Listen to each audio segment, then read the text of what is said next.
Hello everybody, this is Spectria Tarot. My name is Morgan Ignorisi. I'm an author, reader, witch, you know, the whole thing. Basically, I'm hopping on now. I know it's been a while, but I feel like Spirit has a message that they want to share with the collective, so we're going to tap in and find out what that is. Okay, we've got the Three of Wands coming through here already. We have the Wheel of Fortune, and we have the Hermit. So this is the Tarot Familiars deck by Lisa Parker. This Three of Wands I see as a card of kind of choices, but also tapping into your inner wisdom, tapping into yourself, trying to figure out what exactly it is that you want to manifest. So what we have here is 3 wands and 3 books, right? This is a card that's traditionally seen as like things coming together, right? Or, you know, new pathways opening up as well. And so what I feel is there could be multiple things that you're trying to manifest right now, or like 3 main areas of life. You know, it could be abundance, it could be relationships, it could be health, you know, anything, any 3 things, any 3 areas that you're trying to develop. For some of you, it could be a witchcraft practice, it could be developing your intuition that you're working on, connecting with your spirit guides, you know. Some of you, I'm hearing about starting an ancestral practice where you're working more one-on-one with your ancestors or more closely with your ancestors. But there's 3 things, 3 main areas of life that are very much tied together.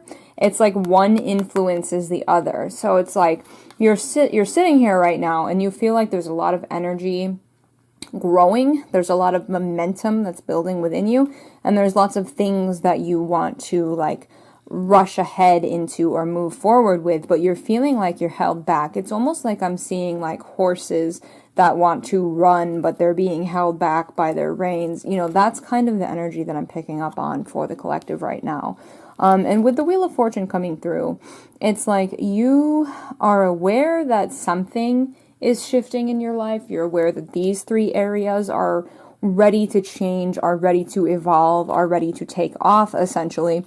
If you notice, the cat here has a Ouija board with him, or a spirit board down here. And so you've already been very much tapped in with your ancestors, with the deities, with the spirits that you work with. You've already received some guidance from them, but you could be seeking further guidance because you're wondering why it is that things haven't taken off for you quite yet. But what I'm seeing with the Hermit coming through here is that there is a need for greater self-exploration still. There is a need to continue going within yourself. There's a need to be a little reflective right now.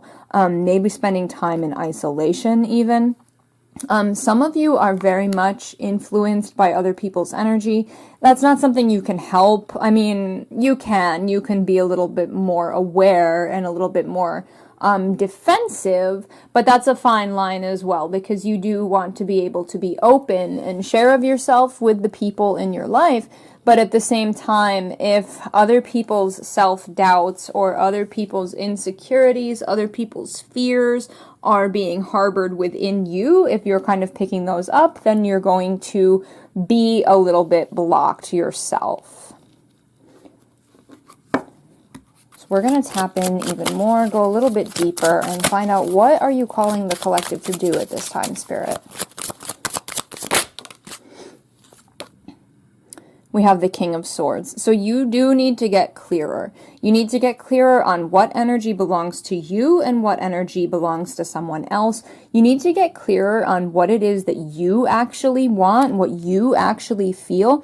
Because like I said, you feel that these pathways have opened. Maybe you did a road opener spell. Maybe you have just been working with your ancestors and guides to open the pathways for you. Maybe you've been praying, maybe you've been making offerings, really focus. Maybe you've even been taking actions in your physical world to get some things moving here, but they're not really moving forward yet. And I feel like there's a need to get a little bit more focused and a little bit more clear.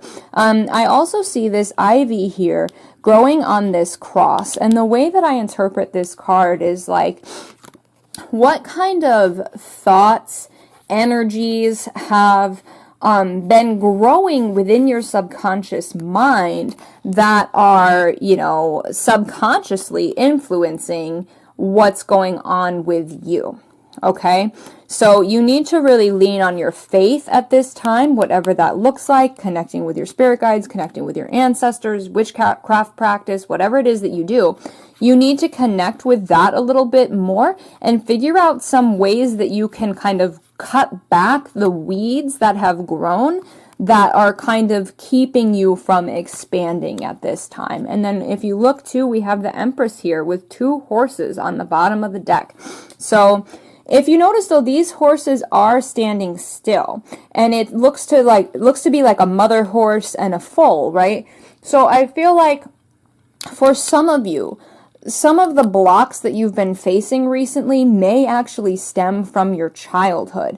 So you need to kind of revert back in your self-exploration. Pay attention to beliefs about yourself, about the world, whatever it is, about faith, spirituality, about magic, whatever.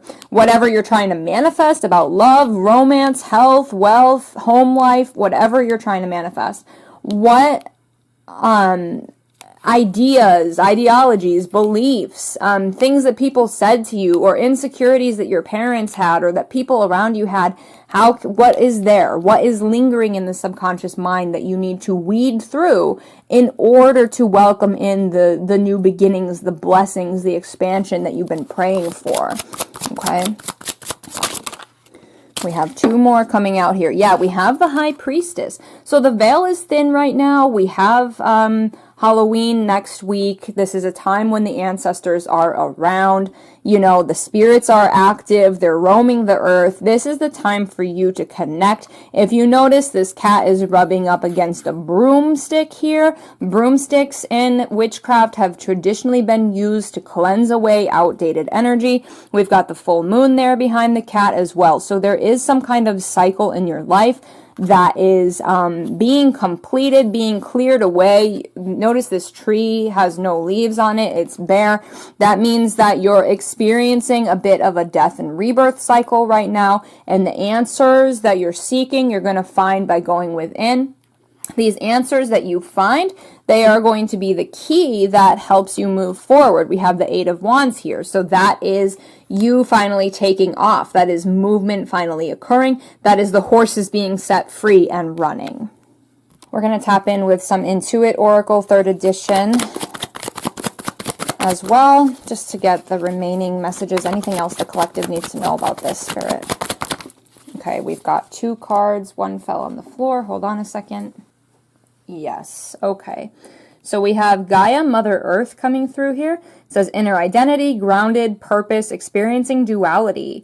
Inner versus outer worlds, axis, polar opposites, fertility, practicality, center of everything, balance, and satisfying. Then we have fireworks.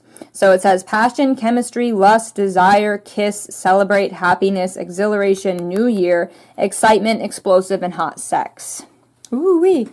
But anyway, so what we're seeing here is that you are, through this death and rebirth cycle that you're experiencing right now, you're getting a clearer picture and understanding of your inner identity, of your purpose. You're moving through duality right now. 'Tis the season.